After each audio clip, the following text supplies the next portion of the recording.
Hello. Round two. Thank you for your patience with us today. I remember when we had to do this all the time during COVID, communicating with Yeah. each other online. Well, I'm grateful that you guys are here. Welcome to La Femme Film Festival. I want to hear more about your film. Glitch, Thank you. narrative piece. We've talked to so many cool people today, from music videos to vertical videos to narratives. I really want to hear more about what inspired this story for you guys, how it feels to be a part of this festival, and what was that personal spark that led you guys to tell the story. Yeah. So we have our lead actress here, Abigail O'Regan. She's chiming in. It's like I think 12:45 a.m. for Yeah. you. So Oh, wow. thank you so much No, for it's like all good. Yeah, rallying glad to to be be here. here. That's amazing. And she's gonna fly over for the festival. So we're especially delighted that she's able to do that. Um, I think, are we all connected still, or is it just me? Oh, there you are. Yeah, I just said it went just to my We screen. feature you and then pull you onto the screen, but Oh, okay. we're here. Okay, fantastic. Yeah, so we got really lucky to get Abigail. Abigail's, she'll talk about this, but she was on a series called Spellbound. She's like an extraordinary talent. And we had this sweet paranormal comedy that takes place in a castle in Ireland. These two twins, Abigail's character and uh, um, her twin brother, concoct this plan to have an immersive reality experience, but things glitch out and Mhm. a real life ghost comes to the castle and gives the ultimatum: you have until midnight to reunify me with my long lost love. Otherwise, you'll be trapped in the game forever. And, the idea was sort of like to bridge worlds, like that Ireland is like full of these rich historic folklore stories, but then right now that's so front and center is the conversation of AI and how similar those two narratives really are. And so it's kind of like we'd say like Matrix for kids is the film. Oh, I like Yeah. that. Yeah. Abigail, first of all, tell us where you are that it's midnight there. And second of all, Yeah, I'm currently in London, so okay. yeah, I live in London, but also I'm from Ireland, so I just happened to kind of be in Ireland when I got the call from my agent to do an audition for Glitched, and it was such a whirlwind of events that kind of led to me being there on like at the right time to be on this production, and for it all to kind of work out the way it did was kind of a bit, meant to be, I think. But it was, yeah, it was such a fun film to work on. I mean, Zoe was amazing to work with, and we had so much fun together. It sounds like you guys really did. Talking to so many female filmmakers on this platform, there seems to be such a co-creative space for women. And I think that's in this festival, in everybody that I've spoken to. And I'm wondering if you'll talk a little bit about that, the representation of how your experience as a female filmmaker and an artist, how that shaped your approach to this film. If you'll speak on that a little bit, Zoe. Yeah, I mean, well, one of the interesting things about the film itself is like it's a STEM forward story, science, technology, engineering, arts, math, like, and at the forefront of that is this female protagonist. And Hmm. it's her computer designs, it's her ingenuity that creates this extraordinary world. And making the gaming world fun and accessible to girls was an interesting thing that was happening in the fictional world. And then in the forward facing part of the film, like the actual physical production, my executive producer was a woman, my two producers were women, my just like an extraordinary team. And not, it wasn't an all female crew at all, but we did achieve something that was close to parity, which I'm very, very pleased about. We had a male cinematographer, and he was extraordinary. I'm very, very blessed to have had him there. But our second unit cinematographer is an extraordinary talent, and so we were able to um, just balance it out. And in the balance, we were able to get so much more because like we all come to the table with such unique stories and unique perspectives, and being able to like have the balance of the masculine and the feminine, and then also tell a story that is like maybe was like, traditionally like more, like you think about like the science or science fiction being more of the domain of men, but in this like we found like the balance where it's like also a love story, and it's science, and it's human, and it's this story about like a generational journey where between a grandmother and her grandchildren. Oh, are you still there? Yeah, I'm here. Yeah. Perfect. I heard grandmother and grandchildren. I wanted to make sure. So it's like they're like in it, balanced throughout for sure. And the thing that I was particularly proud of with this film was how VFX forward it was for an indie production. We have like Abigail's character who's like, running this whole virtual reality game that's taking place within this ancient castle. And we have in the film, we have these extraordinary avatars that were built by two female-led post-production facilities. We had Raygun in Ireland that was handling all of the post, and then we had Piranha who designed the avatars. And our philosophy had been that anything that a human artist could do, a human artist would do. But we also live in the age of AI, which can help like streamline so many of these processes. So we were able to create things that, avatars that James Cameron was doing his film, like we had in our film, and we're just immensely grateful to be living in this time where we have access to these tools. Yeah, I love that you guys are talking about this, because I feel like there's it is a tough topic to broach, and there seems to be a lot of polarizing opinions about AI. And I have found somebody was comparing it to fire the other day, and I thought it was a great analogy that fire has built civilizations, but it's also burned things down. So we have a responsibility to utilize AI well, but it can change the world if we use it well. So I love that you're talking about this being a part of your film. I think it's what's really important and makes your story unique. I feel like I could talk to you guys forever, but of course, we're slightly behind, but I believe we have a clip of your film. I want to make sure that we get to that. And well, you guys have till midnight to answer this question, or we're all going to get stuck. But I would love to hear when your film is actually screening at the festival, how we can continue to follow both of you, continue to support your work beyond this festival, and then we'll go to a clip. Great. Excellent. Yeah. So it's a week from Friday, October 17th at 6 p.m. at Regal Cinemas at LA Live. And, we will be there a bit early. There's a bit of a red carpet that's happening beforehand. And so we're excited to see everybody there. And and Abigail, what is your social hashtag? Oh, so my my socials is just my full name. I think it's just Abigail.O'Regan is on my socials, if you guys want to follow me there. Excellent. We love it. Thank you, ladies, for taking the time to chat with us today. Thank you. It was a pleasure, Renee. Thank you so much. Of course. Please join me in watching a clip of Glitch. Thanks, ladies. Yeah. Thank you. In the heart of the United States, a crisis is brewing. 87% of us have encountered nature's fury. 60% of Americans are grappling with at least one chronic illness. The same percentage are also dealing with burnout. We are burning out these bodies through horrific working conditions. We're talking in the hundreds of thousands a year.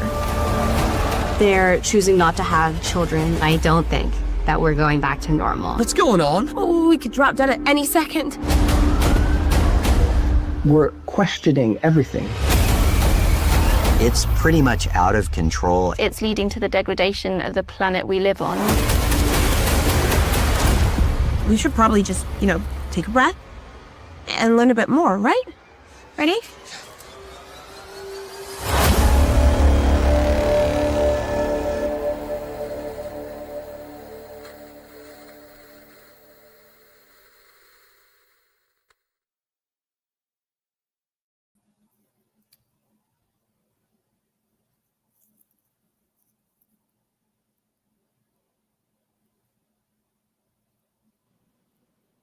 Make sure I pull you off mute here. Hi, Renee. Hi, thank you so much for joining us. Nivi, am I pronouncing that right? Yes, you are. I'm Nivi. Yes. Nivi, thank you so much for joining us. We're excited you're a part of La Femme. I love talking to, we got a glimpse of your teaser first. We thought we were going to see that at the end, but this is such an important documentary, and I would love to hear you talk about how it feels to be part of this festival, what drew you to this subject, and why do you feel like you're the right person to tell this story? Yeah, well, thank you so much, Renee, for having me here. Well, how it actually feels to be a part of La Femme International Film Festival, I think it's a dream come true. It's a great congregation of courageous women who get together to tell stories. And I've heard about the film festival over the years. And when our festival strategist told us that we made official selection, we're going to be screening with you guys on October 18th at 10 a.m. I was just beyond thrilled. So it's great to be a part of a great tribe of women that centers and spotlights our work. In terms of what led me to creating Third Degree Burnout was my own burnout. I have a corporate background, having worked for CPG, big brands and so on. And I was extremely burnt out after about 15 years in the corporate world. And then the pandemic descended upon us, and tragically and abruptly, I lost my father. So 8 weeks later, I actually founded a nonprofit in the greater Boston area where I'm based, and started a national level research on stress, dietary preferences, COVID infection, and infectious disease recovery, and how people fared both mentally and physically. And that was an incredible experience because we were in the middle of the pandemic. The second year of the pandemic is when the field work happened. And by the time we were able to process this very large data set research study, we felt that it had seeds of a story that was begging to be told, and we wanted to overlay the notion of planetary burnout and make it personal, because it's easy to talk about personal burnout and disease terms and gut dysfunction terms and stress terms, and I know that it can feel very personal to a lot of people in the country and around the world, but when we talk about the planet, when we talk about climate change, there are a few steps in between. And if it's, we wanted to make the story personal. So that's what led to this documentary feature that's Third Degree Burnout, A Survivor's Guide. Wow, that's riveting. I love your perspective. I'm wondering if was there a moment of discovery when you were making this film where it felt like it completely changed the direction of how you were going to tell this story? Absolutely. So we went into production, after a lot of thinking around what were some of the sequences that we wanted to, share, what are some of the subplots and sub-stories, what are the different interviews that we want to do. We have about 26 different experts, most of them women, many of them women of color, who participated on screen as experts on diverse stories and diverse backgrounds and topics of expertise, and then we actually started to think that we don't want to burn people out by talking about burnout, and that, because when you only have talking heads and you have experts in a traditional format documentary film, sometimes it can get really gloom and doom, and it can feel like it can turn people off, and that's not the point. The point of storytelling is to draw people in, to retain them, to have them walk away with insight and to feel personal relatability with the subject. So the turning point in the making of our documentary film was literally when we decided to depart from the traditional format of documentary filmmaking, which is just using experts and B-roll and talking about serious subjects, but we decided to produce 15 fictional skits and interstitially drop them throughout the film so that we could leverage comedy and humor in a sensitive way, but we could also make lighthearted humor about certain really heavy things that we were talking about, so that the message was sticky and it offered a breather to people who were watching the film. Wow, I really love that.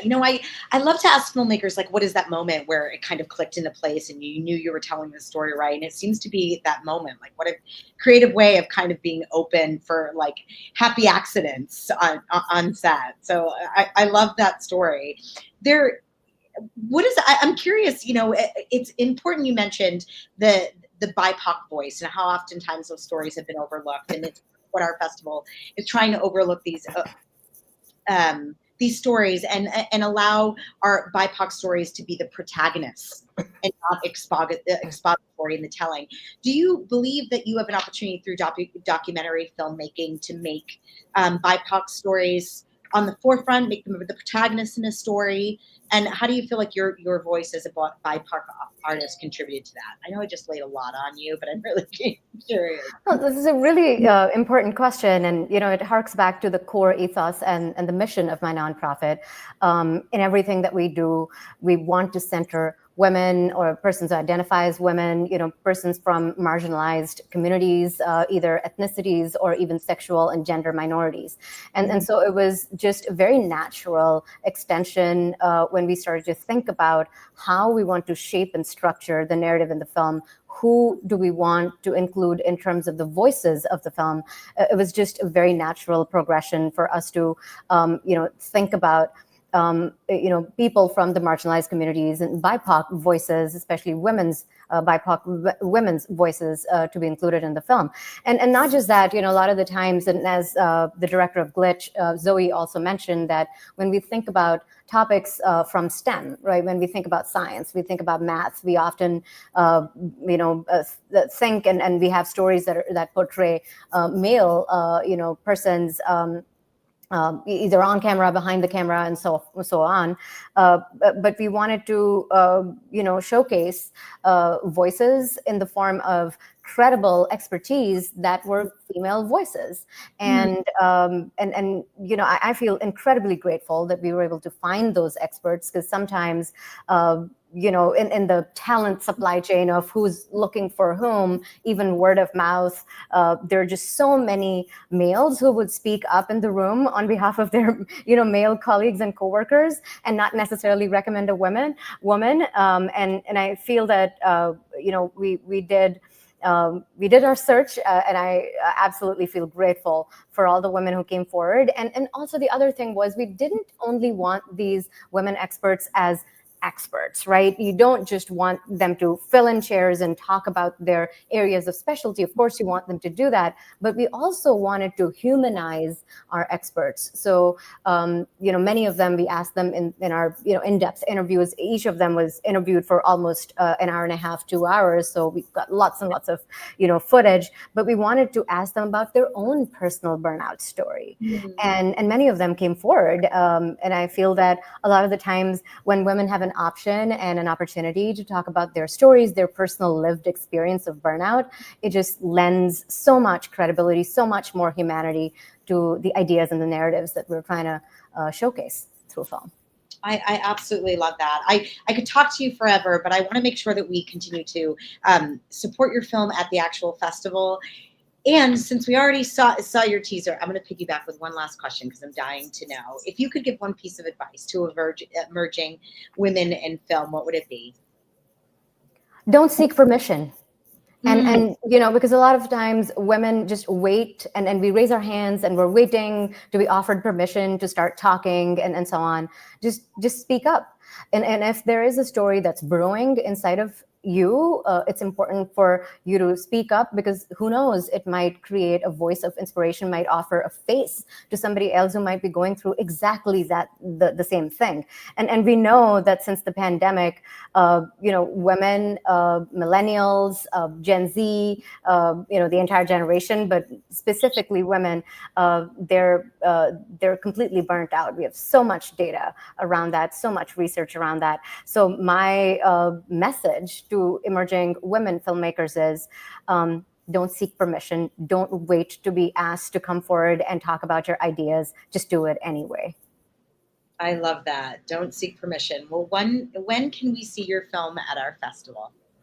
We're screening at the Regal LA Live on Saturday, October 18th at 10 a.m. in the morning. And the post-screening Q&A is actually being moderated by the amazing, fabulous actor, producer, model, Kat Kramer. She, as you know, is the daughter of the legendary director Stanley Kramer. So she's going to be there. And three of our featured experts, all of them amazing women, a climate anxiety therapist, a scholar, and another person who's a student, and they study climate change. They study ecological, breakdown. They talk about climate youth advocacy, climate youth anxiety advocacy, and those sorts of things. And so it's going to be an amazing conversation with Kat on Saturday. Awesome. Thank you. We will be there. Thank you so much for taking the time to have a conversation with us today. And please come to support Neva's Third Degree Burnout, a Survivor's Guide. Thank you. Thanks for being here. Thanks so much, Renee. Got it. Bye-bye.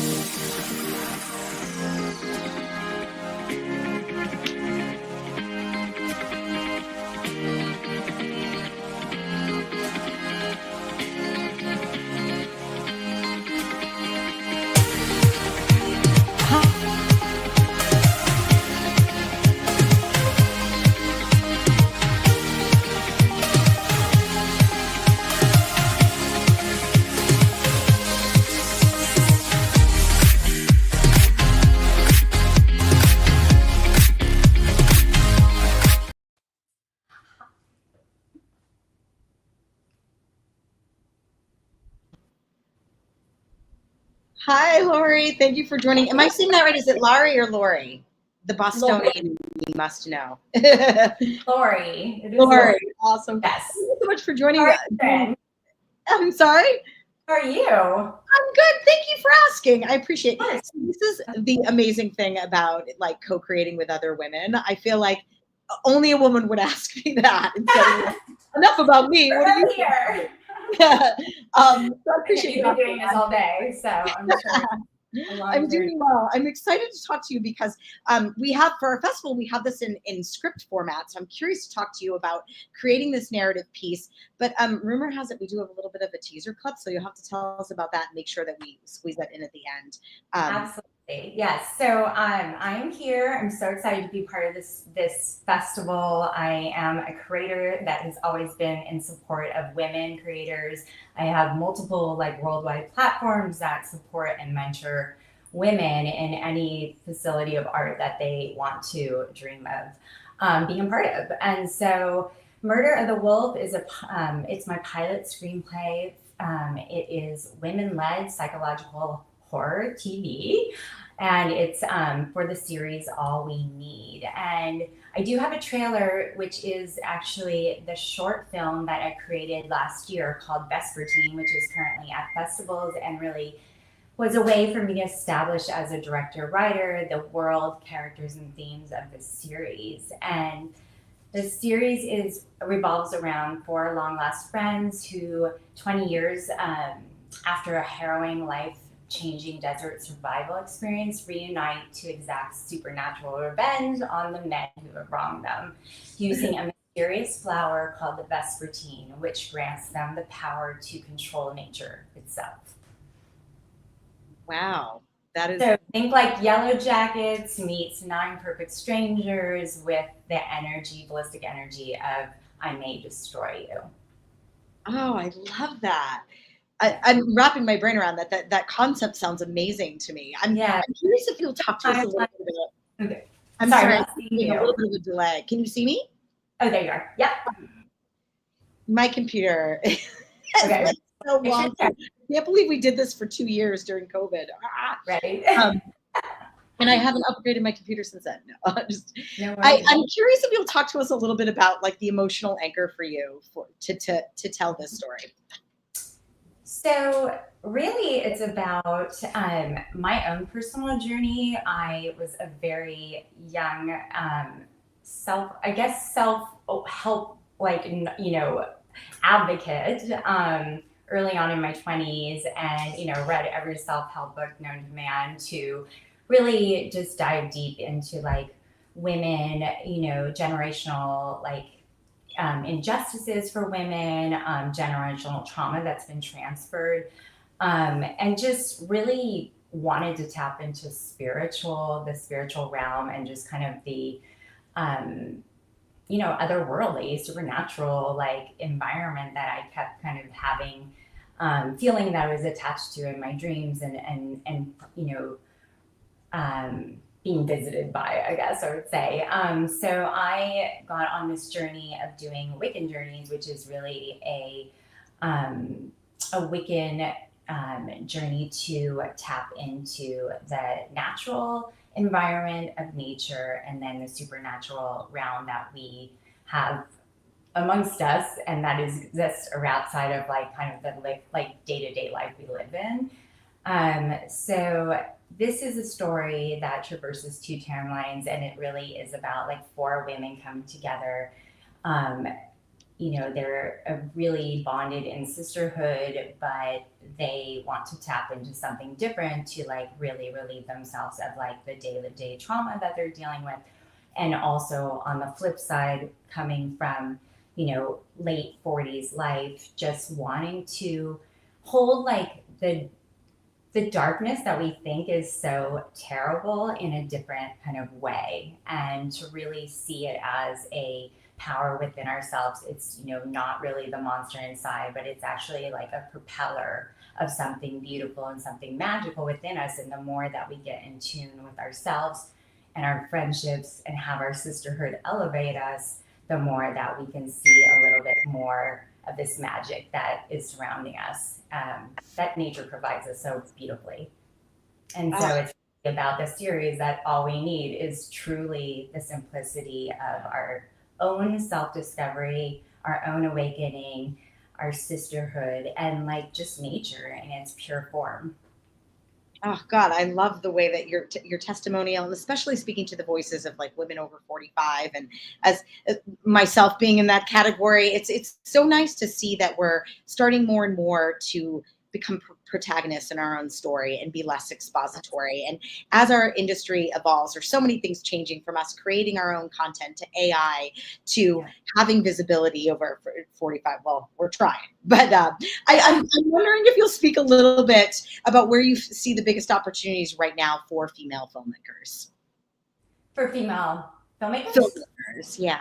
Oh, I mean, there's many opportunities right now. I mean, we are kind of at a point of assault for so many different like political and social things that are, really testing our like ability to even, call upon ourselves to, protect and empower our bodies. And so I think that the stories that we tell, the communication and kind of navigation, I always think of as like the circle of our generations of women. From, I'm always feeling like I'm being mentored by, Gen Z, which like I've been so excited about, like Vespertine and All We Need, which is a story. It has two timelines, but it is a story presently with women in their 40s, has been an incredible inspiration. And I was surprised by the major audience we had with younger women wanting to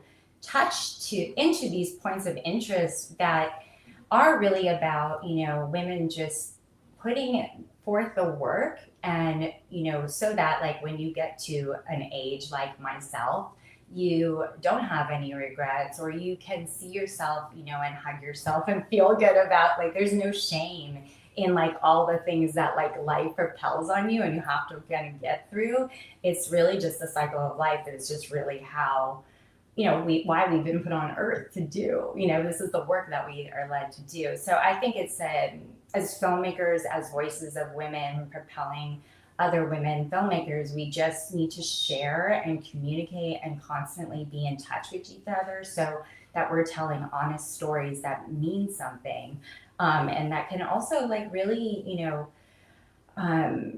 just keep propelling us forward in this world that we're living in today, because it is really, I, as a mother of a daughter who is a creative, just care so deeply about the safe environment that we're creating for women to be, able to voice themselves and to be bold, powerful artists. I love that. You have buttoned that up so well. I want to make sure that we get to see a clip. And especially since you don't have an actual physical film in the festival, we want to continue to follow you and support you beyond the festival. So how can we do that?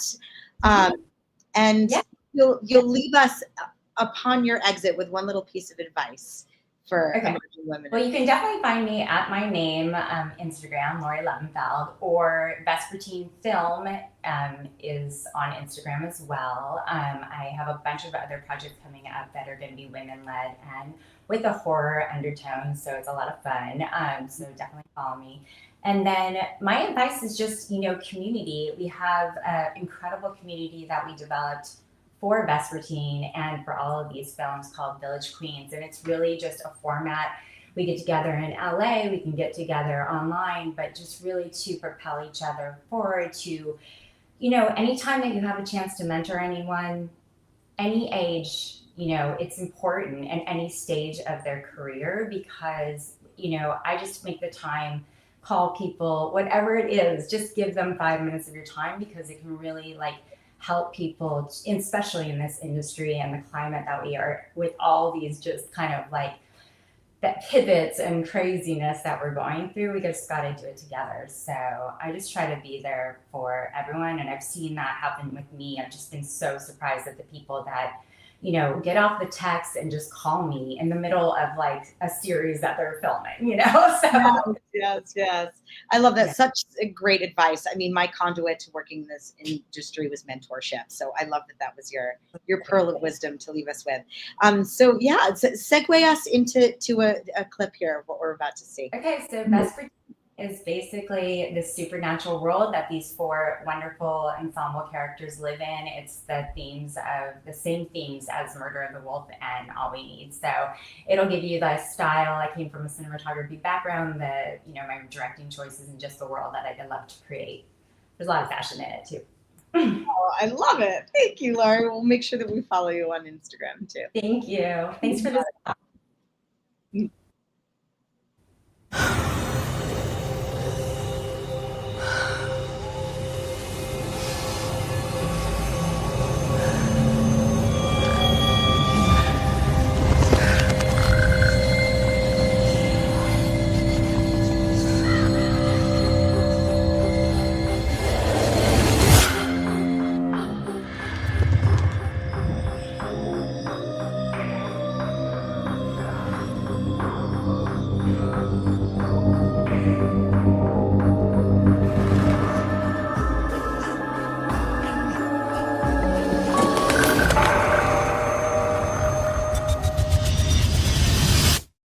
I have a story for you guys. I see us all as planted seeds wallowing in the murky mud. And one day, inspiration comes, enabling us to all spread our roots and detach from the sticky. This is when we grow, baby. So the flower is poisonous. It's Russian roulette, right? It's die or awaken. Okay, we are here. We're all together, okay? Let's just see what unfolds. Cheers to that. Cheers. Bottoms up, ladies. It's your turn, B. The world wants to see what you hold.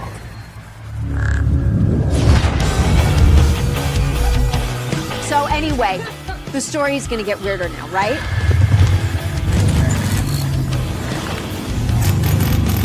We lost our way. At this point, we have nothing to lose. She wants to make partner. She's a terrible attorney. She's a woman, bro. She can't handle it. American dream. Life on autopilot. Things will never be the same. I'm worried about you. V, life, it has a funny way of sorting things out.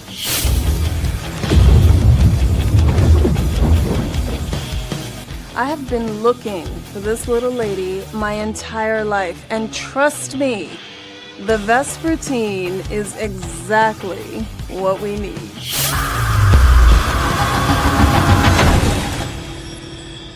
Karma's a bitch, and we seeds know about plucking weeds. You do it so more flowers will grow. Where do you get this shit? Hand in the country, darling.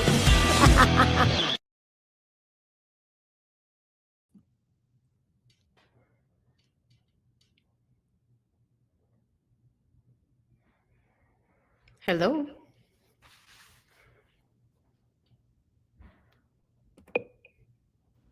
Can you hear me? Yes, I can hear you. Can you hear me? I can hear you. Thank you for being here. Yes.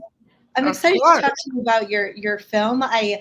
This is correct me if I'm wrong. This is an animated short, an allegory about pregnancy loss. Yes. I'd love for you to introduce your film. Welcome to the festival, and Thank you so tell us much. a little bit about what inspired this and how this took root for you. So my film is called Flocky. Before I move forward, I'm going to apologize. I had gum surgery and half of my face is deformed. So that's why I'm like this, okay? Oh, no worries. But I wanted to put the camera on.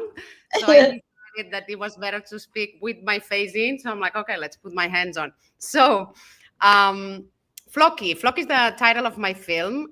It's a pregnancy loss, as you said, a short film. In 2015, I had stillbirth. A lot of people don't know what the term is, so I'm going to describe it. It's the loss of an infant when you're pregnant on later stages. So it was my first son, and of course the experience was extremely devastating, but I was very silent. It was that silent that made me feel that I had to actually scream out my experience to the world. And because I make films, I was like, okay, I need to make a film about this. I don't know how I'm going to do this, but one day I will make it happen. I will put it on a big screen so people actually talk about it. It seems like it's a taboo in society still to talk about your losses, your pregnancy losses, stillbirth, or whatever you want to call it. But it seems that there's no dialogue. People are in shock, and that actually doesn't help the experience. It actually makes it even worse. So that's why I thought it was extremely important to put it on a big screen, and that's what Flocky is. Oh, wow. It's incredible. I have, having this opportunity to talk to so many filmmakers, I haven't been able to see everybody's film yet, but I'm really excited to be able to support this film because I think this is an important story. Pregnancy is not a part of my experience, but I think this narrative, this dialogue, women giving a voice to these stories is incredibly critical and relatable. And so thank you for your courage to bring this to a screen. We're an honor to have you here at the Femme. I'm wondering if you'll share with us a little bit about that moment. I feel like that moment where the story clicked and you knew you had to tell this story. Did that happen during sort of the gestation writing process or while you were in production? It happened right after I lost him. It took me a year to realize how to write this film, and because I was like, I'm not gonna write about what actually is a stillbirth, right? I'm not gonna write about the delivery of a dead baby. I'm just gonna write about why it hurts so much, mentally, emotionally, why it lasts forever. So the way I did that was writing. It took me a year to write a 10-minute script. Because it was very difficult for me to describe what I felt, actually. And what I actually did was describing what pregnancy is in a way that you actually enjoy it, even if you haven't been pregnant before. So what I do is you travel on the journey of what a mother actually projects in her brain in each moment of pregnancy. So starting from the first scene of the movie, it's when they actually told me I was pregnant. So what I do is, and I'm not going to spoil the whole film, but you see a lot of images that reflect that feeling. And then you advance the pregnancy with her with projections of two people together, and you understand that they are bonding slowly. And that by the middle end of the scene, you describe the feeling of losing him all of a sudden, right? Like from everything to nothing.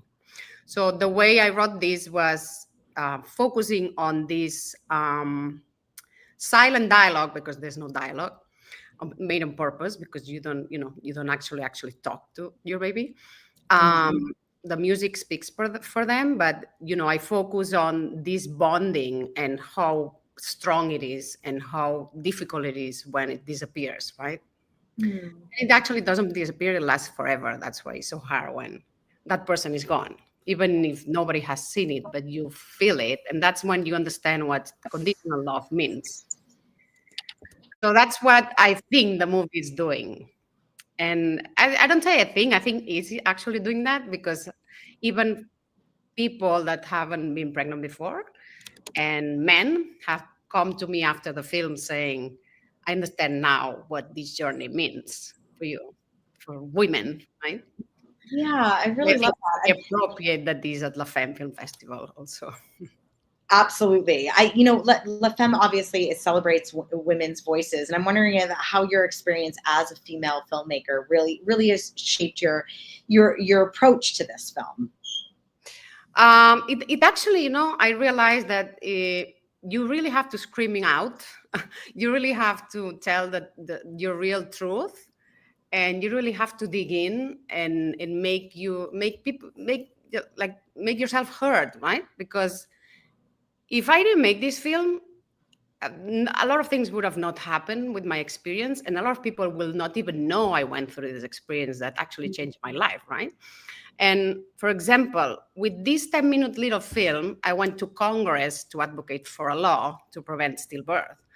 If I was not strong enough to scream out my feelings and make a film about this, I would have not gone to the US Congress ever in my life. So there I go inside Congress because I made this film. So to your question, if you truly believe you need to tell something, even if it's difficult, you're gonna be fine. You're gonna succeed, because women are, we go through hell, and I'm not even talking about stillbirth. There's so many things that happen to us, right? And we have this strength within us. We can do it. We're very, very strong. So I believe like this film is as strong, and Yeah, absolutely. yeah. I want to make sure that people come and support this film. We have a clip of your film, so I want to make sure that we get to that too. If you will let our audiences know when they can see this at the film festival, and then also how we can continue to follow you after the work, and after the festival itself, and then we'll lead into a clip of your film. Yes, this film is gonna be played on Sunday 19 in the animation block at 10 a.m. And if they want to follow the film, is on Instagram, Flocky Short Film. And then my work is in Instagram is Claymaniac with a K in the end, because I'm making other films too. You're making it perfect. Thank you, Esther. I really appreciate you being here. I hope you feel better. I know. Sorry about the hand. I look like I'm lazy, but I'm not. I'm like no. You look very.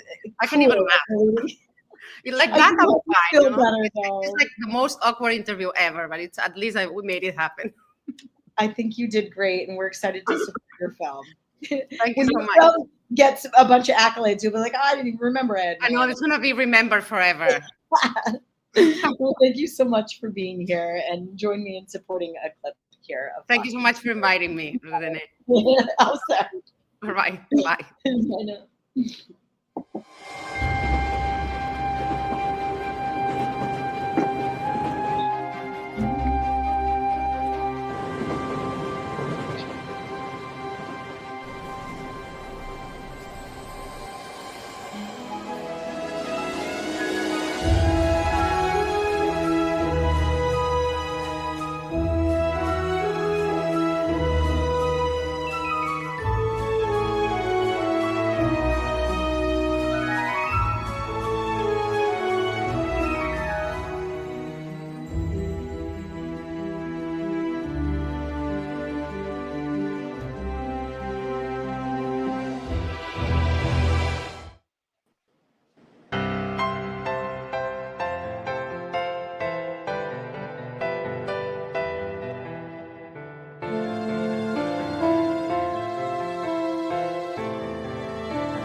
Hello.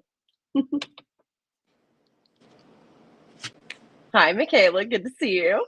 Hey, Zoe. We'll just get started, you and I.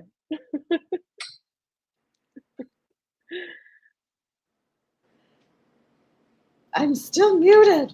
You guys hear me? Oh, We can hi. see you. We can see you. Yeah. Oh, I'm so excited that you guys are here. I haven't talked to anybody yet that has a comedy web series pilot in the festival, so I'm intrigued to hear about getting this project into the festival, what that feels like for you. Tell us a little bit more about your project. Yeah, so my undergrad background is actually in fine art. I went to art school in Philadelphia. I'm from the East Coast originally, live in LA now. But this is very much like coming out of my own experiences and that sort of fish out of water experience I faced, especially at the very beginning of art school. But these characters, the character that Michaela portrays, Lucy, is like the very heightened reality of like what I felt when my nerves got the best of me in those kind of like awkward environments that was art school. And the other characters that surround her very much represent like the friendships that are like clumsily made at the the very beginning of art school. You meet like a found family that you sort of stumble through life in and with. So very much part of me, and it's something I've always wanted to talk about and laugh about because a lot of my art school experiences were insane and unhinged and just the best times of my life. And then when I made the pivot from like fine art and fashion as a career into film, that's what I really wanted to explore so much. I love that. You mentioned your found film family while working on this project. I'm curious if Michaela, if you'd pipe in a little bit about that experience. Did you find that to be a parallel, and what was it like to co-create with Zoe? Absolutely. I mean, that's one thing that we always say about this set was that it was so much fun. Like just the crew and the actors, like a bunch of the actors, I knew them a little bit, through school, through doing the same projects every now and then. But just like those like days that we were together, it was so much fun, and we were just hanging out, and it made it just so comfortable for me to be in such a like embarrassing sort of situational comedy. It was just so awesome to have everybody on board with that uncomfortability and just be silly and mess around, especially with Laura being like my very like cool teacher for the first time. It was awesome. Yeah. I love that. Were there any moments, and Laura, you can pipe in on this too. Were there any like moments on set that were like happy accidents or some type of like behind the scenes moment that made you laugh or cry still when you talk about it? Oh, Zoe has to lead this one. I have to something like specific in mind. Yeah, like it's so funny to me that you asked that specific question because Laura ended up just sort of ad-libbing and like improvising so much of the comedic gold. Like we were kind of like rapidly working together on set for her to be mumbling a lot of like unhinged dialogue that like we would then like and it really paid off. And that was such like a beautiful happy accident, and just like props to Laura for being able to really like ad-lib all of that nonsense, because it ended up like being like the background dialogue and like random like transitional moments for like most of this pilot. Like it came in so handy, and she did such a great job. And like I think due to scheduling, we were only actually able to get a rehearsal with Laura like once or maybe twice, but like it was just like Laura was the most beautiful addition, and like really like just understood the tone, like the comedy tone, like so well. She ad-libbed like one line that will forever be my favorite of like her judging a student's work and being like, I would have added toenails here, like just like so random and silly. Wait, but like I would have added toenails. Yeah, like drawing class, I'm looking for the toenails. Yeah, she nailed it, man. I mean, That everyone. should be your log line. If that's not the reason people come to support this series, right there. Say no more, no context. You got it. I love that. So you talk a little bit about like scheduling conflicts. I'm wondering, I mean, that's I love hearing the levity of some of these stories, but I also know as a creative myself, the filmmaking process TV process, it can be so arduous, and there's a lot of things to overcome that you don't see when you're embarking on it. I'm wondering if you'll share a testimonial of some of that too. I think really like the best you can do is just have an awesome crew, like to sort of alleviate whatever like logistical problems. I think like I just had I really tried to like not only nurture like my crew who could help with the back end stuff and like I said, alleviate any kind of problems that could arise, but like I really tried to spend time nurturing my cast with me, and for us to like walk in on that day to be as prepared and rehearsed as we could be. And really like the majority of the play came from like Laura and I like amping up the background dialogue that like we could sort of play with and ad lib with. I will say in terms of logistics, there's just sometimes things you can't predict. Like there were sound studios like above us while we were filming the entire day, of like musicians playing like trumpets and trombones, and we would have to like beg our AD to like go try to feed them to get them to stop playing and stuff like that. But it's it's just having people in your corner like that you can be like, hey, like I know this kind of sucks, but can you please ask them just to like, what can we do to like get them to like maybe take a break and like not be playing the trombone while we're filming right below. So it's just kind of par for the course, those things. But I think having an enjoyable team and keeping like a good attitude about it, and like we're all just making art and having a laugh, especially right now. I just think that's my end game. That's my goal. Oh, I love that. You guys seem like such a fun group. I wonder if you'll both, or all three of you, touch on this a little bit. If you have a piece of advice for emerging women in film and who you look up to, aside from adding toenails to it, any emerging pearl of wisdom advice. I mean, I would piggyback on what Zoe just said, just about like that you're having fun and you're making art and you're there to have a good time. And I think it's really easy to forget that when there's so many moving pieces and there's so much pressure because everything is on a time crunch and everything is on a budget, and it just it's so easy to be stressed out. And so I think, and especially like when you're doing comedy, like it's imperative to the success of the work that everybody keep that levity high. And I think that everyone on this set was fantastic at doing that, and the crew was just there for Zoe 1000%. And for me as an actress, like working with a female writer director, it's obviously I haven't done it nearly as much as I want to or wish to, and I want to focus more on that in the future, but it's always such a treat. And it was so personal, such a personal story to her, that I think we all just showed up for it 110%. Oh, I love that. And Michaela, any pearls of wisdom for us? Yeah, I think something that I'm working on, especially like going into comedy, it's so intimidating because it's like you have to be funny. It's like, no, like I have to, one thing that I always tell myself going into comedy is like, let it be bad. Let it suck.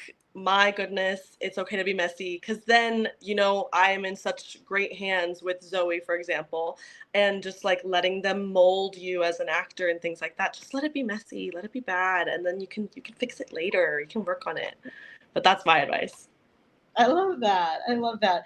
Well, ladies, I want to make sure that we support your work at the festival. If you will let our audiences know when you guys are screening at our festival, and then also how we can continue to follow your work after the festival. And then we'll pan to a little bit of a clip here.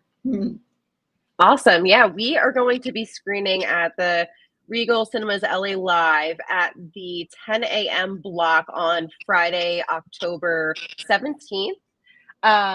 And you can follow the project at _crit_web series.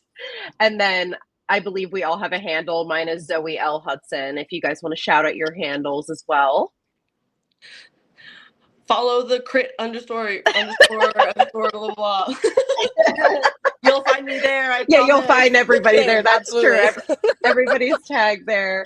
And the last thing I want to say to like women, female filmmakers is just like, don't be afraid to be funny. Like, be unapologetically funny. And that's just like my 2 cents. So Love it. Thank you, ladies, for joining us. I would talk to you forever. We are getting behind. Maybe that's the female in me, as I just keep, all I want to do is just talk and talk. I know. But having us, yeah, Renee. It's real. It's real. It's real. It's real. Let's get into a clip here. I'm super excited to support you guys at the festival. Thanks for being here. Amazing. Thank you so much. Thank you all for being here. Thank you. Good morning. Good morning. Hello. I'm your instructor, Yuna Lee. I am thrilled to be jumping into the deep end with you today, drawing the figure on day 1.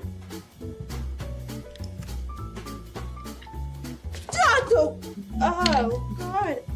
Where's figure drawing 101? You're in it. But we're doing this on the first day? Yes, and you are? Lucy Dick Glick. Why does that name sound so familiar? Where are you going? Oh, I forgot my penis. Pencils. I forgot pencils for the shape. Come. You're going to need to look at it eventually, Mystic.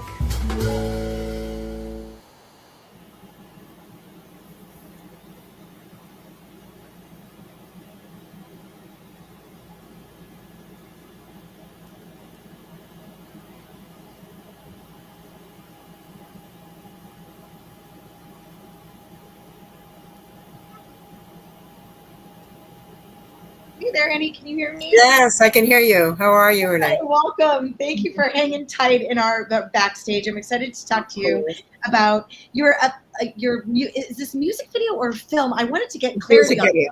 It's a music video. Awesome. Yeah, let us know a little bit about this project. What inspired you to tell this story? I've spoken to a few music video artists, and I feel like there's a different personal spark that is the impetus to bringing that kind of story to life. I'd love for you to share it with us. Yes, of course. Well, now is off our new record coming out next year. Right now, the album is called Suburbia. It may change, though, but right now it's called Suburbia. And my partner and I just set out to write a really good song, and then it kind of took on a life of its own. It became a political anthem, so to speak, that's addressing, important topics and issues of our time. And we just saw what our world is and the state of our country is in right now, and decided to tell a story about it. And that's how it came to be. Oh, wow. I'm curious if you'll talk to us a little bit about the emotional anchor in the story for you. Was there one? Again, it was just during COVID. We actually wrote this during COVID, and it was very isolating, a lockdown feeling for everyone at that time. And we really needed to express what was going on in the world, and as the video will show, what's gone on through time. And I think the message that you get from this video, if nothing else, is be the change. If you want change, you can't wait for it. You have to make it. And that's the message that we want to relay to everyone that watches it, and hopefully they will feel that and be inspired about that and go out and vote and make change. Oh, I really love that. Do you feel, I've spoken to a few people that feel like there's this moment that almost can't be calculated in the creation process where your idea kind of clicks into place and like, this is the story I need to tell. I'm wondering did you have that particular moment in creating this video? I did. Actually, it all started with the track that my partner Nick Saya was working on, and I heard it and said, we got to do something with that track. We absolutely have to do something with that track. And then the words just came and flowed easily, and the melody as well. And it grew out of something and became something larger and bigger than myself. And we just put it out in the world and decided to, again, tell the story that needed to be told about facilitating and making change and being authentic with that change, to see how it would transform in reality. And from knowing your past is very important so that you don't make the same mistakes that can move forward, learning the mistakes of the past. And that is what I tried to chronicle in this video. I love that. I love that you mentioned trying to chronicle, creating this through line in a story. And I've noticed the more female creators that I talk to, that chronicling that story is such a strong perspective. And I'm wondering if you talk a little bit about your experience as a female creator and how that made shaping your approach to this video different? Absolutely. Thank you for asking. That's a great question. Mm. This is my second time being a producer on a video. My first was back in 2012 with a video that we did for a cover of Paul McCartney and Wings' Jet.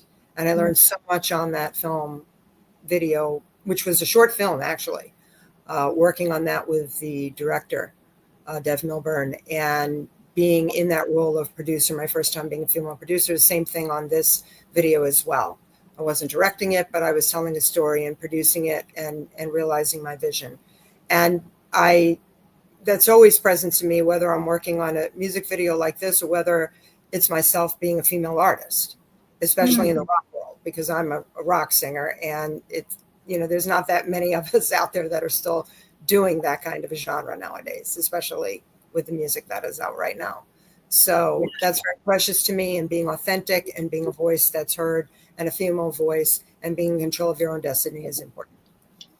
I love that. Yeah, it's exciting to me to continue to amplify the voices of creators, especially us that are post 45. I'm finding myself slightly exhausted about what I see, but I also love seeing that young creators really seeing the mentorship opportunity in the older generation, and seeing that co-creation has been beautiful, and talking to the variety of filmmakers during this process.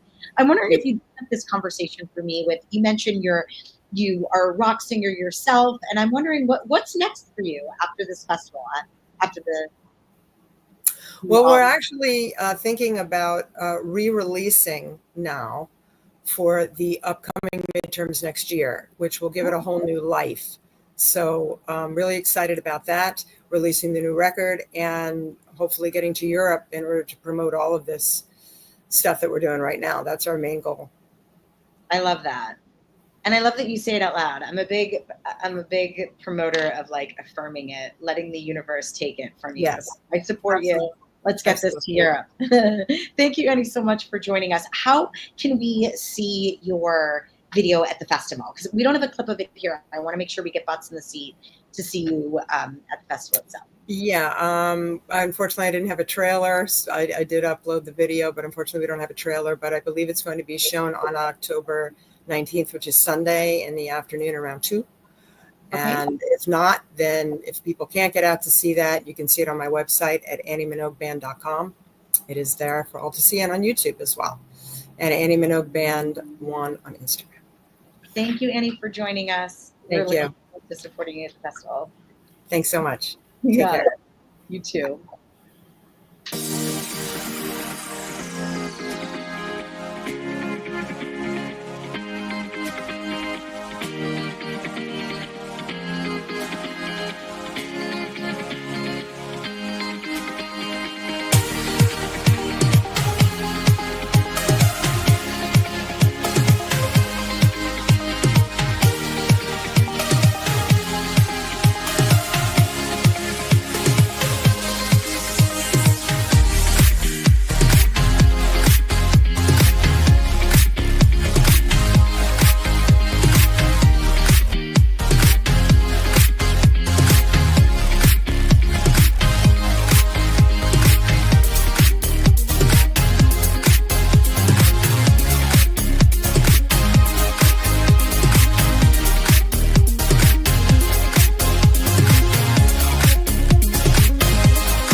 Hi, Maria. Thank you for joining us.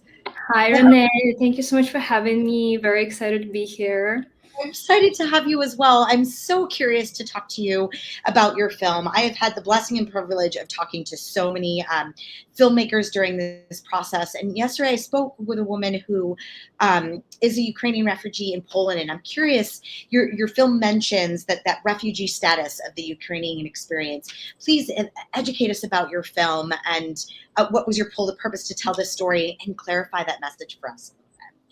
Yes, so my name is Maria again. I live in Toronto, and my work involves working with Ukrainian refugees daily. So since the war started, I'm going to say like thousands of people went through my company. We've tried to help them. We've tried to help bring them to Canada. We've brought like big foster families for free to Canada. So there's lots of charity and advocating, lots of free support that we offered. And then we also, part of what I do is I help them stay in Canada and permanently. So Canadian government is very, very generous. They open the doors to an infinite, like unlimited amount of Ukrainians, not infinite, unlimited is the right word. And then also we know like other countries like US, Europe, they've opened the doors, and there's this big kind of charity that was involved in the beginning, and still there's lots of great people who help Ukrainians. But it's been almost like 3.5 years, and nobody talks about what's happening to them right now. And I really wanted this film to be the voice of Ukrainians, and I wanted to raise awareness about this sort of like unheard, unseen crisis that they're going through being out of the war zone. And the crisis, in my perspective, is psychological. So while talking and to so many families and seeing the psychological limbo and stress they experience, so imagine I like this kind of like image that came to me recently. It's not in the film, but it really portrays like the depth of what they're going through. So imagine like, God forbid, something happened to your house, right? Whether it's like a storm or war, doesn't matter. You lost your home, right? And then all of a sudden I'm saying, hi, Renee, hi, friend, you can stay at my house. You can work at my farm, make wages. Your children can go to school. You can be a part of the community. But look, I can only give you this like small, tiny room at the porch. And it's like a temporary place. But for you to have an actual room at my house, you have to compete with the rest of the world for that room. Because to have a proper status in my house, 3-4 years after you lost your home, have been paying taxes, working in my garden and my farm, right? For you to have a proper status, proper feeling of a home, you have to compete with the rest of the world. And the competition involves, you'll compete with PhDs, you'll compete with random selections for random occupations, for like very bizarre kind of like selection systems that are in place. Like, to me, they're not logical. And I'm speaking from being in the industry, right? And there's this big legal gap, legal limbo that unfortunately doesn't account for you. So staying here with your children for 4, 5, 6 years, God knows how long, when the war is over, we'll ship you back. So imagine the stress. And lots of these people are actually women with like single women with children, because husbands cannot leave Ukraine. And they're fighting in the war. And of course, like once the opportunity comes, they want to reunite with the family. But imagine children who established themselves in Canada, right? Who, made new friends. They're like, English is becoming their main language.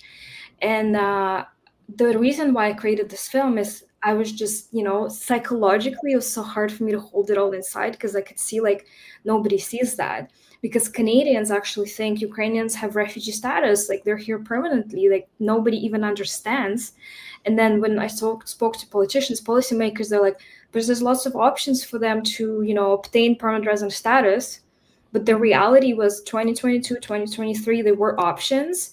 And at the end of 24, some big changes, policy changes happened. And I was like, that's it, they have no chances. And that's when I started to make this film. I called my good friend, who is a film director, very talented film director, who's Ukrainian. I'm also Ukrainian. And I said, look, we got to show this to Canadians. We got to show this to politicians. I hope that this film could not only be the voice, but it could also be pushing some policy changes. So that's kind of where we're at now. Wow. I love that. Thank you so much for sharing like your pull to purpose. And I think there is an incredible need of the time to tell this story. And so thank you for your willingness to share this story. I want to make sure that we have time to show a clip and also support you at the festival. But I'm curious if you could answer just one more question for me. How did you build the trust and intimacy with this community that was outside of your own experience when making this film? So it's a very interesting question. You mean how I built trust with the Ukrainian community, how I kind of got to know them? Yeah, and to film their stories and showcase their stories on a public platform. Right. honestly, people were so, because I part of one of the things that I do is I'm the head of the company that provides different free volunteer training services and also paid legal services for Ukrainians who are in Canada, right? And people were just willing to share. They're like, please show her story. And the one goal of the one goal that I kind of set up for myself and our film director was that every Ukrainian who watches the film would see themselves, and it would be like a psychological relief for them, like, oh my god, finally I'm seen, because they feel so unseen. Like nobody understands the struggle they're going through. It's not only economical struggle, like you move to a country that's right now is in economic crisis. Everything's so expensive. You start from scratch, you lose everything. But it's also the struggle of just psychologically, like, what's going to happen when my work permit expires? Like, am I going to be required to go home? And how am I going to do that with 3 children? And that unseen struggle, like, they were so willing to share it. And not only share it, like, we crowdfunded 50% of the funds spent on the film. We just crowdfunded that amongst just regular Ukrainians, those who already got status, are settled.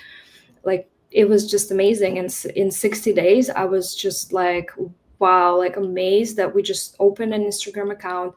Videos started to go viral. Like there was like 2,000 followers, like in a short period of time, and people were so supportive. And every time we showed to Canadians, they're like in shock, and they're like, Maria, how can we help? Because the film deeply touches you. Ukrainians say like the whole film we cry. After the film, we kind of feel, oh my God, finally we're heard and seen. Thank you. And Canadians are like, how can we help? So with this film, we're trying to bring it up to like members of the parliament and show the story so that some policy changes are made, so that there are some options. And my biggest vision is that Canada is like the first country who takes that step to show to the world, like, look, these people deserve a feeling of a home, like after what they've gone through. And they're so hardworking. Like, I don't know a single Ukrainian who doesn't have like 2-3 jobs. Like they pay taxes, they employ people, they start businesses. And that's who Canada needs now, and not only Canada. They're like rebuilding the parliament in Ottawa, and they don't have a chance to even have proper status. Like that's kind of like one of the little things we show, right? But we show like really touching stories. We show the problem, and we kind of try to call to action at the end. Yeah. I'm delighted to support and watch this film. Please let us know, before we go to a clip real quick here, when this is screening at our festival. Yes, so thank you again for allowing us this chance.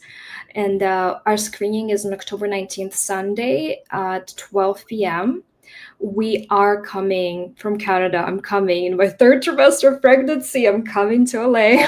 Goodness. Yeah, and the director's coming, so we're like so excited. This is going to be our premiere.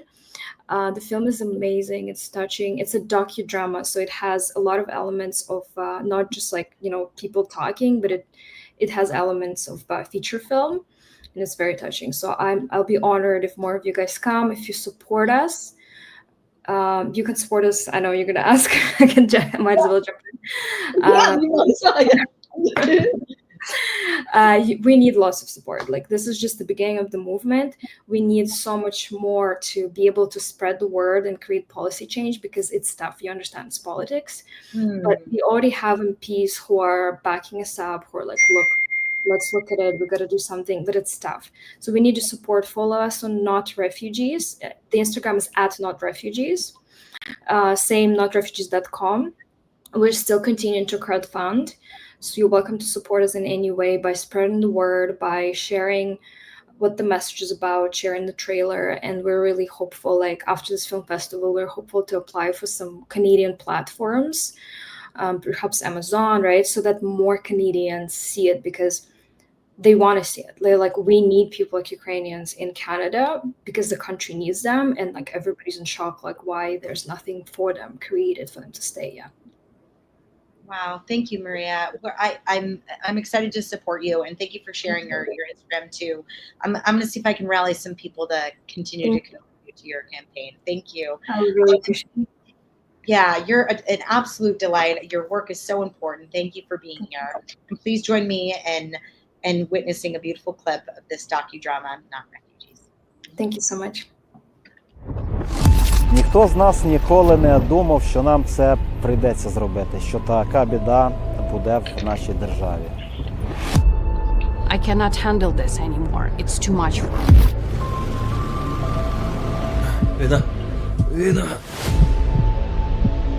Many do not know what a temporary resident is, because I didn't know. You're alone. Like, I cannot imagine that. The majority of Ukrainians who are in Canada now did not come as refugees in the legal sense. And we have to run through the forest 30 minutes. My clients were calling me from the bomb shelters. This is the resilience of the Ukrainian people. Всі ті люди, хто виїхав, то ми просто рятували свої сім'ї.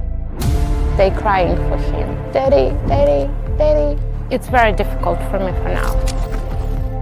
Here right away you have to survive. Everything is tied up to the document that you have no influence on. Why government cannot take care of me? That's it, enough. Let's go out of here. Imagine how much you would have to struggle to actually move back to a country at war. Наразі я працюю 7 днів в неділю. Who else deserves to become a PR and be approved under this program? I think it's not fair. It's not fair at all. It creates really traumatic negative experiences for them. The PTSD rates unfortunately actually increase. They cannot plan anything, they're stuck in limbo, and this does add so much extra psychological stress for them.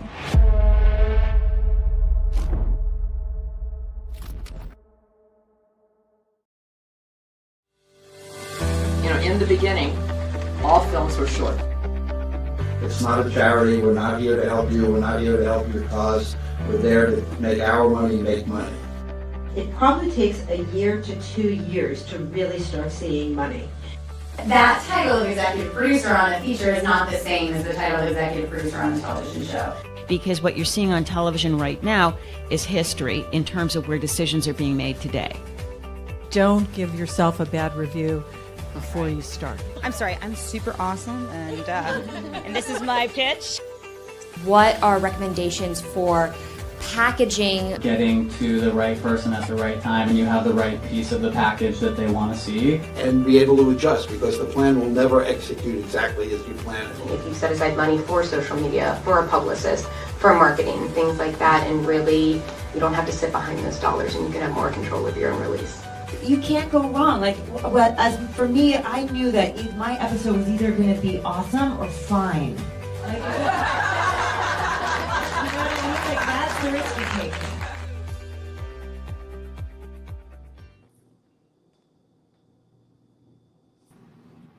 Hi, Max. Thank you. Hi, Renee. So nice to meet you. Hanging tight in the home stretch. I'm excited to. No, I'm so incredibly humbled and honored to be in the same lineup with all these amazing, incredible female filmmakers who have so much to say. It's like mind blowing. It's honestly like hosting this event and having these conversations. It has been such an honor and a delight to talk to you guys. Like, such a beautiful, eclectic community of women. You all have such different voices and stories, but yet similar voices. And it's so international. I'm just blown away. I know, so and fun. you deserve to be here, and I'm super excited to talk about your project. A little bit different, a horror narrative. Talk to us about this process, why you created this film. Well, I don't know where to begin. Like, I had this insatiable desire to tell the story about super woke cannibals. It's an interesting story. Obviously, it was not premeditated at all. It started off with me and my dear friend Elsa, who plays the redhead in the film, just getting together for coffee and wanting to write a project that we can both be a part of, exercise our acting skills, producing skills, and she is like a badass stunt woman, so naturally action came into play, and we're also talking about like horror is where it's at, so we naturally gravitated in that direction, and being driven by wanting to create something that's visually appealing and fun, we started thinking about creating this female-driven story that is like Charlie's Angels meets Jennifer's Body. We didn't want to make it too serious. We wanted it to be like entertaining and fun. And we started talking about vampires, but then, I just noticed that Armie Hammer was watching my Instagram stories, and it was around the same time when I think the whole controversy around him came out. So it just became this perfect jumping off spot for us to take the idea of man-eaters into the whole different level and making it literal.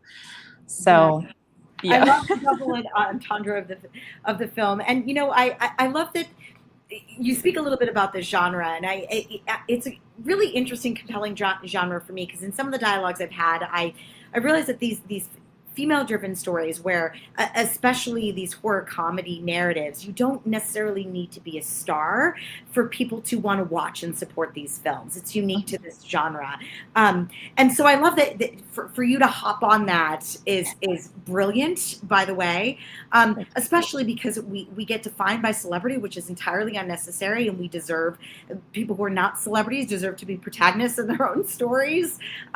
So I love that you've spoken to that and utilized this genre, because I'm a comedian myself. I didn't lean toward horror until those genres merged, and so I'm super excited to support that story. I'm wondering if was that a part of your storytelling approach, the female story, and being able to give yourself a voice without that celebrity status? Yeah, it has nothing even really to do with celebrity. I would just say it's probably to do with trying to defy the stereotypes, the certain gender perceptions and norms. And for instance, everyone who we meet, they are going to judge us immediately just off their preconceived notions that they already have in their heads, just based on how you look, whether you want it or not. And it comes into play when we as actors are being cast in projects. So very often, when you're just starting your career, you get these roles of like ingenue or femme fatale or things like that. So instead of just defying it in the way that shows that, okay, I can do other things, so I'm not just that. We wanted to play into it and be like, okay, yes, you choose to see me like that, I'm gonna own it and I'm gonna kick your ass.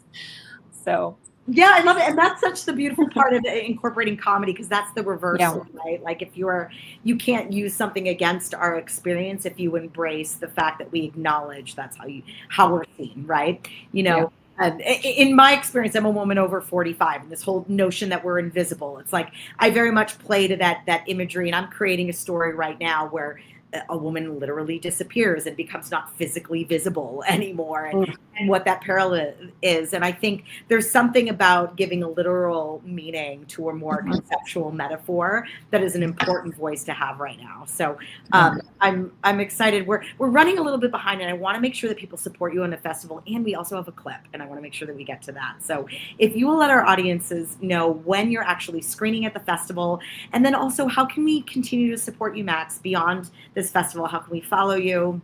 Oh, thank you. We are screening Sunday. That is October 19th at noon block.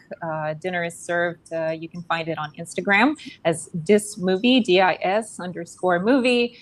You can find me as Max Reeves on pretty much everywhere. I'm easy to find. And I'm gonna have a series that comes out soon. I can't talk about it yet, but it's very exciting. And a movie that is a horror, doesn't really incorporate any elements of comedy, but touches upon the subjects of memory loss, physical disability, love. Hopefully comes out sometime next year. And Dinner is Served actually going to be available on commercial platforms like Hulu, Tubi, and stuff very soon. So if you cannot watch it on the big screen, hopefully you can catch us from the comfort of your couch at home. Oh, I love that, Max. Well, thank you so much for being here. Funny little sidebar. I just got a text from Uber Eats that's saying my dinner is served. Perfect. Perfect timing. Bizarre timing. I'm like, oh, how funny. Anyway, thank you for being here. Thank you. Enjoy. I was like, that is the weirdest text message to receive. Exactly. Fantastic. Yeah. But thank you so much for being here. And please join me, guys. Stick around for a few more minutes and join us in watching a clip of Dinner is Served. Thank you, Renee. You got it. Born to be wild. Born to be wild. Like a true nature's child. We were born to be wild. We can climb so high. I never wanna die.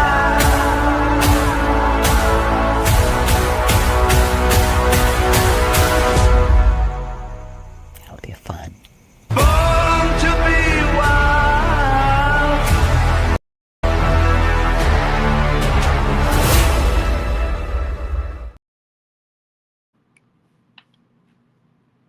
How cool was that?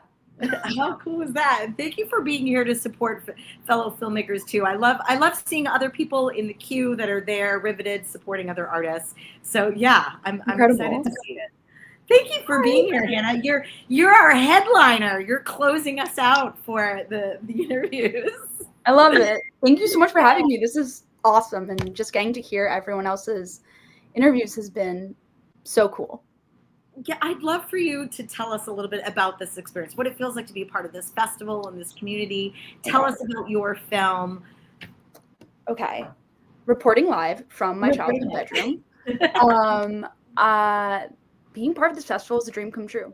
Being included in such a thing and just getting to meet people, having opportunities like this, getting to talk about something that I made with my friend that now other people are going to see. I mean, as somebody that studied film and was like, oh, I love film. Like, it's such a dream come true. So I'll just start off there. But yeah, this project is a music video. It's partnered with my friend who goes by the musical name Boy in the Water. And it's a video that explores like grief and loss and ambiguity. And it's about a private investigator coming across their first femme fatale and kind of chronicling how they become the jaded anti-hero we know in society, but reimagined through the lens of gender fluidity. Oh, wow. Yeah. So I'm curious, what inspired you to tell this story, and why are you the right person to cultivate the story into this video? That's a really good question. I was talking to my friend. We were like, we should collaborate. They had a song that came out, Sneaker Wave.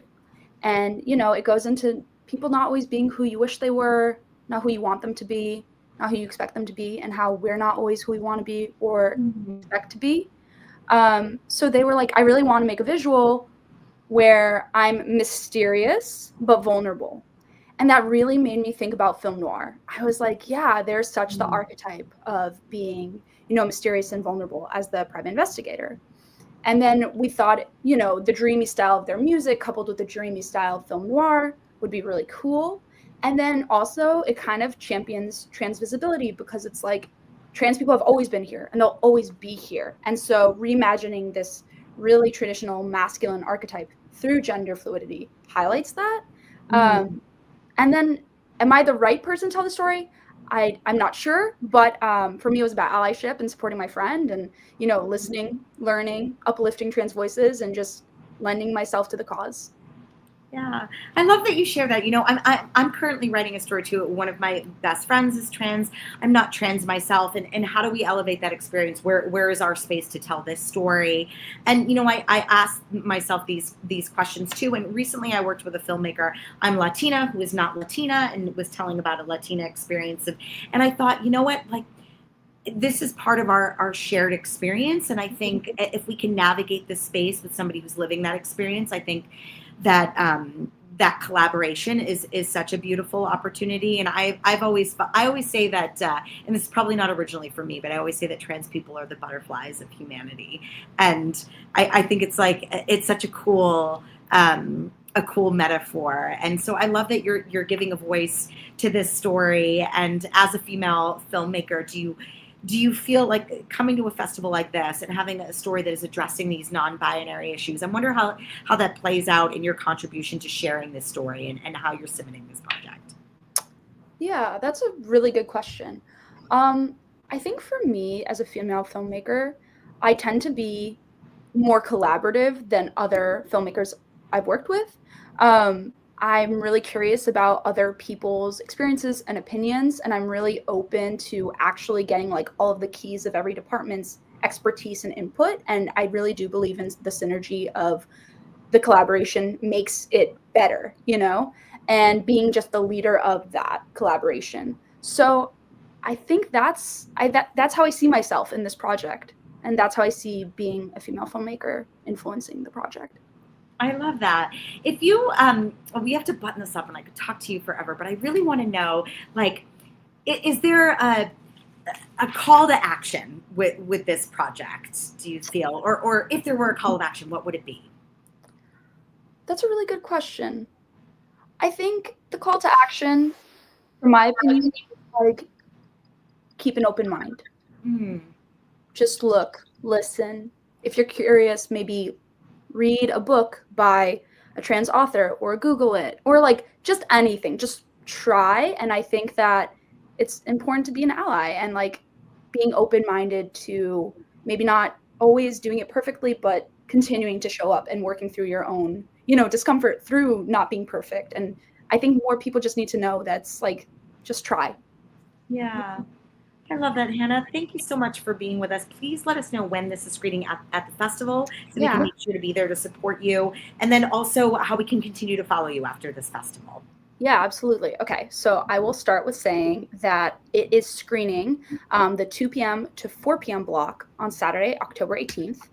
And you can follow me at Likenit on Instagram or hannahliken.com. And then the artist, my good friend, Clay Laurent, Boy in the Water, and the song is called Sneaker Wave. So YouTube, anywhere you stream music, they're amazing. Thank you for being here. And please join me in seeing a clip of this gorgeous video. Thanks for being here. Thank you so much for having me.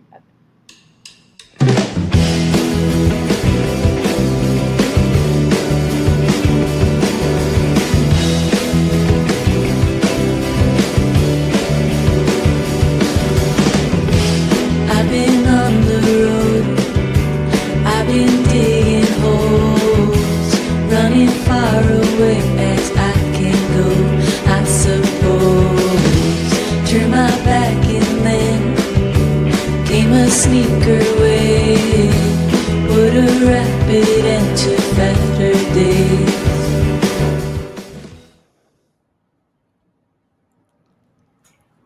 Melanie. Hello, Renee.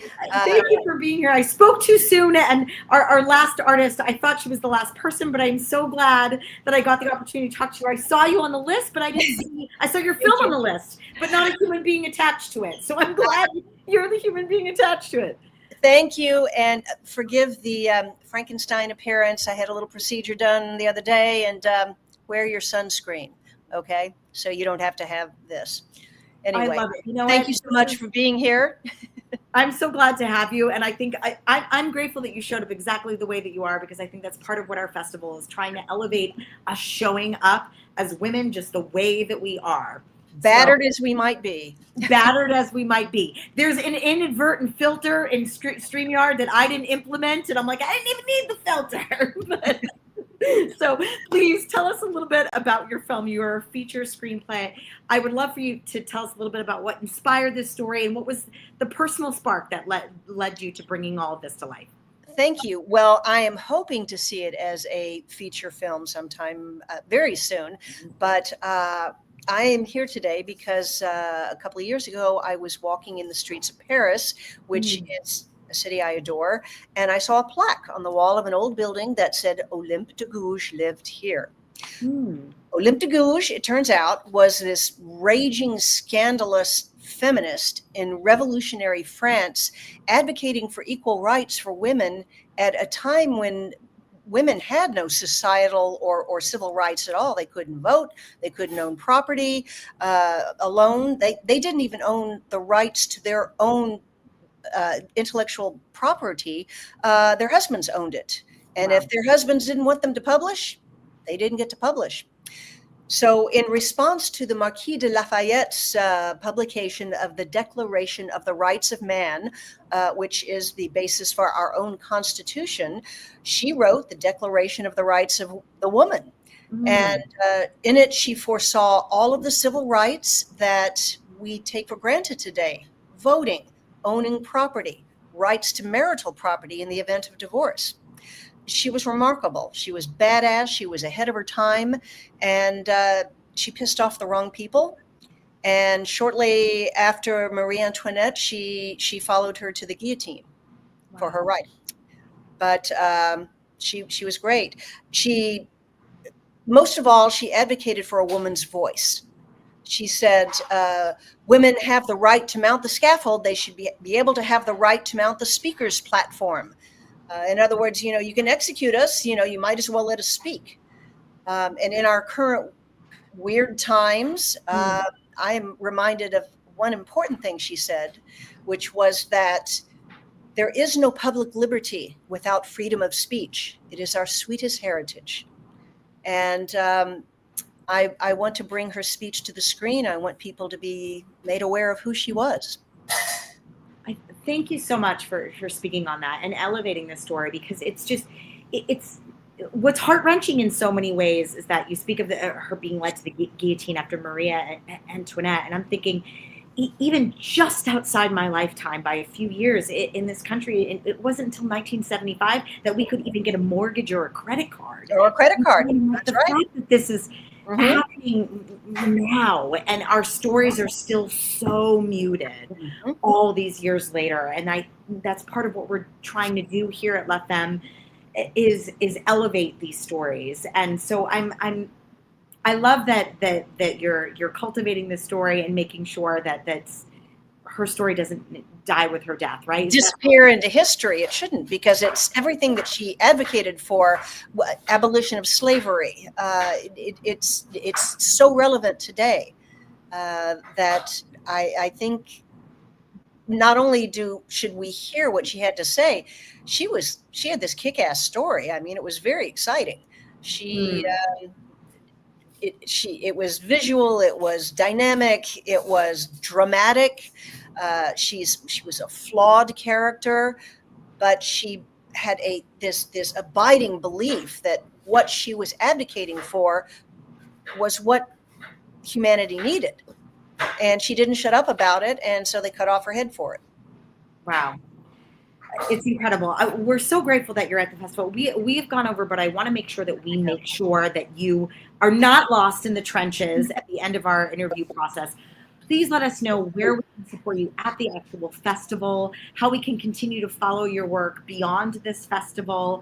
And before I let you go, I also was wondering if you'd give us one little pearl of wisdom of a bit of advice for women filmmakers out there. Well, I don't know that I'm the one to ask for advice, because I'm pretty new to the proceedings as well. But I would say, like I am doing, speak to everybody you can about the project that has impassioned you, because we need passion, and we need the right kind of passion these days. We need good passion. We need feminine passion, and we need wonderful stories like this told. I don't yet have a PR platform to follow for this, because I'm still looking for a manager and looking to get this to the studios, because it would be a big studio film. But keep the name Olympe de Gouges in mind, and keep in mind what she said. There is no public liberty without freedom of speech. It is our sweetest heritage. It is our Swedish heritage. What a great way to end this 2 days of incredible interviews with incredible filmmakers. It was a delight talking to you. Thank you for Thank you. I can't wait to see all these fabulous broads at the festival. I know it's going to be it's so weird meeting people on a virtual platform, and then in life, what that will be like. It's like we're undoing COVID all over again. But thank you so much. Oh, isn't it time? Isn't it time? I know. I've been sitting in a stool without pants on for 8 hours. I'm ready. I realized, like, how did I do this for 2 years? Go have your dinner. Thank you. Yeah, it's still at the door. Melanie, I appreciate you. Thank you for everybody who was. I'll see you at the festival. You'll see me at the festival. Thanks Thank so you. much. Bye-bye. Bye.